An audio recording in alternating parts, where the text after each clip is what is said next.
எல்லோரும் நல்லா இருக்கீங்களா? இறையேசுவில் அன்பார்ந்தவர்களே, காலத்திற்கேற்ப சவால்களை மனிதன் சந்தித்தாக வேண்டும். மாற்றம் ஒன்றே மாறாதது. அதே போலதான் சாத்தான்களுக்கும் சவால்கள் பல உண்டு. காரணம், ஆண்டவரின் மக்களை சோதித்து அவர்களை கீழே வேலை செய்வது கடினமான வேலையாக சாத்தான்கள் பார்ப்பது உண்டு.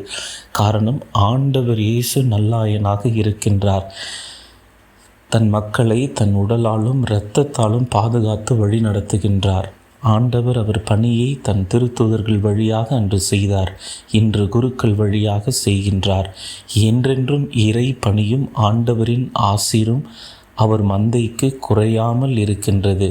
இயேசுவில் அன்பார்ந்தவர்களே, ஒரு முறை சாத்தான்கள் ஒன்றாக கூட்டம் நடத்தி இந்த மக்களை, இந்த மனிதர்களை எப்படி அவர்களுடைய இறை விசுவாசத்திலிருந்து அழிப்பது, எப்படி பாவத்தில் விழ செய்வது என்று எண்ணிக்கொண்டிருந்தது. அப்பொழுது தலைமை சாத்தான் இவ்வாறு கூறியது: நான் ஆண்டவரையே சோதித்தவன், இந்த மக்களை பற்றி எனக்கு தெரியும்.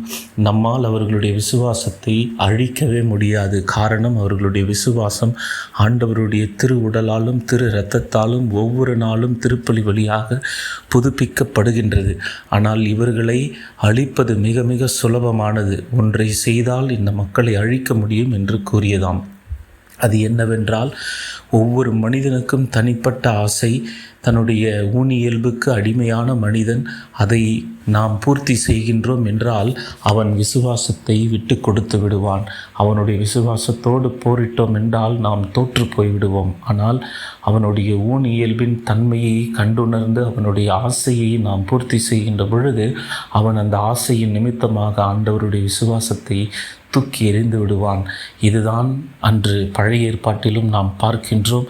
இங்கு ஆண்டவருடைய மக்கள் யாராக இருந்தாலும் அவருடைய ஆசீரை பெற்ற பிற்பாடு இந்த உலக போக்கிலான வாழ்க்கையை வாழ்ந்து மீண்டும் அந்த விசுவாசத்தை தொலைக்கின்றார்கள்.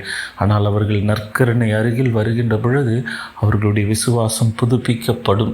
அந்த நற்கருணை ஆண்டவரிடம் அவர்கள் வராதவாறு இந்த உலக போக்கிலான மாயையில் மக்களை வைக்க வேண்டும். குறிப்பாக மக்களை வழி நடத்துகின்ற ஒவ்வொரு ஆயர்களையும் மேய்ப்பர்களையும் குருக்களையும் நாம் அவர்களுக்கு விருப்பமான வாழ்க்கையை வாழ அவர்களை இந்த உலக ஆசையில் மூழ்கி அடித்து அவர்களை நாம் கொன்றாக வேண்டும். அவர்களுடைய உடலையும் ஆன்மாவையும் நாம் கொள்வது மிக கடினம். ஆனால் அவர்களுடைய விசுவாசத்தை நம்மால் நிலை குலைக்க முடியும் என்று கூறியதாம். இதை கேட்டவுடன் மற்ற சாத்தான்களுக்கெல்லாம் ஒரே மகிழ்ச்சி. இது ஒரு புதிய வழியாக இருக்கின்றது என்று சொல்லி அவர்கள் இந்த மண்ணுலகில் இருக்கின்ற ஒவ்வொரு குருக்களையும் கன்னியர்களையும் அவரவர்களுடைய ஊனியல்புக்கு ஆசைக்கு ஏற்றவாறு அவர்களுடைய எதிர்பார்ப்பை எல்லாம் பூர்த்தி செய்து அவர்களுடைய விசுவாசத்தை நிலை கொலைய செய்ய ஆரம்பித்தது. ஆனால் அவர்களுடைய ஊனியல்பு தன்மை மிக சோதனைக்கு உட்படுத்தப்பட்டாலும் அவர்களுடைய வலிமையானது நற்கருணையால் அங்கு தூண்டப்பட்டிருந்தது. நற்கருணை அவர்களை கட்டி எழுப்பியிருந்தது. இறையேசுவில் அன்பார்ந்தவர்களே, 1 கொரிந்தியர் அதிகாரம் 10 இறைவசனம் 13 இவ்வாறு வாசிக்கின்றோம்: அவர் உங்களுடைய வலிமைக்கு மேல் நீங்கள் சோதனைக்குள்ளாக விடமாட்டார். அவர் உங்களுடைய வலிமைக்கு மேல் நீங்கள் சோதனைக்குள்ளாக விடமாட்டார். சோதனை வரும்போது அதை தாங்கிக் கொள்ளும் வலிமையை உங்களுக்கு அருள்வார். அதிலிருந்து விடுபட வழி செய்வார் என்பதை வாசிக்கின்றோம். இந்த உலகத்தில் நம்முடைய விசுவாசம் நிலை குலைகின்ற பொழுது, சாத்தான் சோதிக்கின்ற பொழுது, நாம் சவால்களை சந்திக்கின்ற பொழுது, குடும்பத்தில் நாம் கீழே விழுகின்ற பொழுது, நெருக்கடியான சூழலில் இருக்கின்ற பொழுது ஆண்டவர் நம்மை கரம் பிடித்து நம்முடைய வலிமையை அவருடைய நற்கருணையால் மீண்டும் புதுப்பித்து கொடுப்பார். அவர் நம்முடைய ஆயனாக நம்மை பாதுகாத்து வழி நடத்துவார். நாம் தனிப்பட்ட ஒரு ஆடாக சிதறடிக்கப்பட்டாலும் ஆண்டவர் நம்மை தேடி வந்து நம்முடைய கரத்தை பிடிப்பார். இதோ எசேயா புத்தகம் அதிகாரம் 41 இறைவசனம் 10 இவ்வாறு வாசிக்கின்றோம்: அஞ்சாதே, நான் உன்னுடன் இருக்கின்றேன். கலங்காதே, நான் உன் கடவுள். நான் உனக்கு வலிமை அளிப்பேன், உதவி செய்வேன். என் நீதியின் வலக்கரத்தால் உன்னை தாங்குவேன் என்று ஒரு ஆயனாக நம் ஆண்டவர் நம்மோடு இருக்கின்றார்.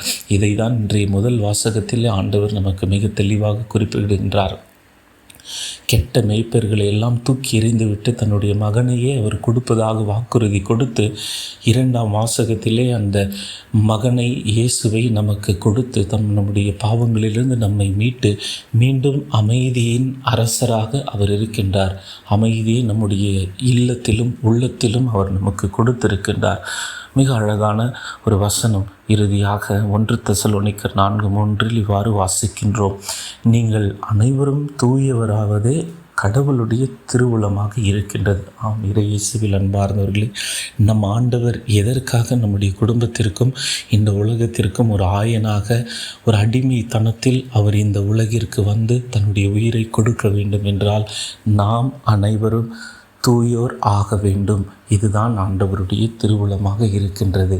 அதற்காக அவரே நமது மந்தையின் இந்த உலகின் படைத்தவர், இந்த உலகை ஆட்சி செய்ய வேண்டியவர். அவர் இந்த மந்தையை வழி நடத்துபவராக ஒரு எடுத்துக்காட்டான வாழ்க்கையை நமக்கு வாழ்ந்து காட்டி அவரே ஆயராக இருக்கின்றார்.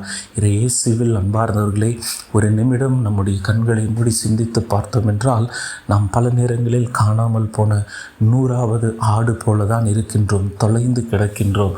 நம்முடைய உள்ளம் உலக ஆசையில் மூழ்கி இருக்கின்றது. நான் மட்டும் வளர்ந்தால் போதும், பிறரை பற்றி கவலை கொள்ளாமல் எப்பொழுதும் என்னுடைய குடும்பம், என்னுடைய பணம், என்னுடைய புகழ் என்று நாம் வாழுகின்றோம். ஆனால் ஆண்டவர் அப்படிப்பட்டவர்களை தான் காப்பாற்றுகின்றார். அவர்கள்தான் 100வது ஆடாக இருக்கின்றார். 99 ஆடை குறித்து அவர் கவலைப்படவில்லை. பாவிகளாக இருக்கின்ற தன்னுடைய மக்களை அவர் மீண்டுமாக புதுப்பித்து அவர்களை முன்னோக்கி செல்ல, அவர்களை சிறந்த ஒரு மக்களாக மாற்றி அமைக்க அவரே ஆயனாக கரம் பிடித்து வழி நடத்த வருகின்றார். ஆகவே இந்த திருப்பலியில் முழுமையாக நம்மை ஒப்பு கொடுத்து ஜெபிப்போம். நம் ஆண்டவர் நம்மோடு இருக்கின்றார். ஏதோ இன்னும் சற்று நேரத்தில் ஆண்டவர் இறங்கி வர இருக்கின்றார். சாதாரண அப்பத்தை அவருடைய திருவுடலாக மாற்றி நமக்கு கொடுக்க இருக்கின்றார். அவர் நம்மோடு கலக்க இருக்கின்றார். ஒரு ஆயன் தன்னுடைய மந்தையின்குள் கலக்க இருக்கின்றார். ஆகவே பாவிகளாக இருக்கின்ற நாம் ஆண்டவருடைய திருவுடலை பெறப்போகின்றோம். புத்துயிர் அடைய போகின்றோம். சாத்தானினுடைய சோதனையோ எந்த ஒரு சச்சரவோ நம்மையும் நம்முடைய குடும்பத்தையும் என்றென்றும் அணுகாமல் இருக்க போகின்றது. அவருடைய அருளும் நிலையான அமைதியும் என்றென்றும் நம்முடைய இல்லத்தில் குடிகொள்ளும். ஆமேன்.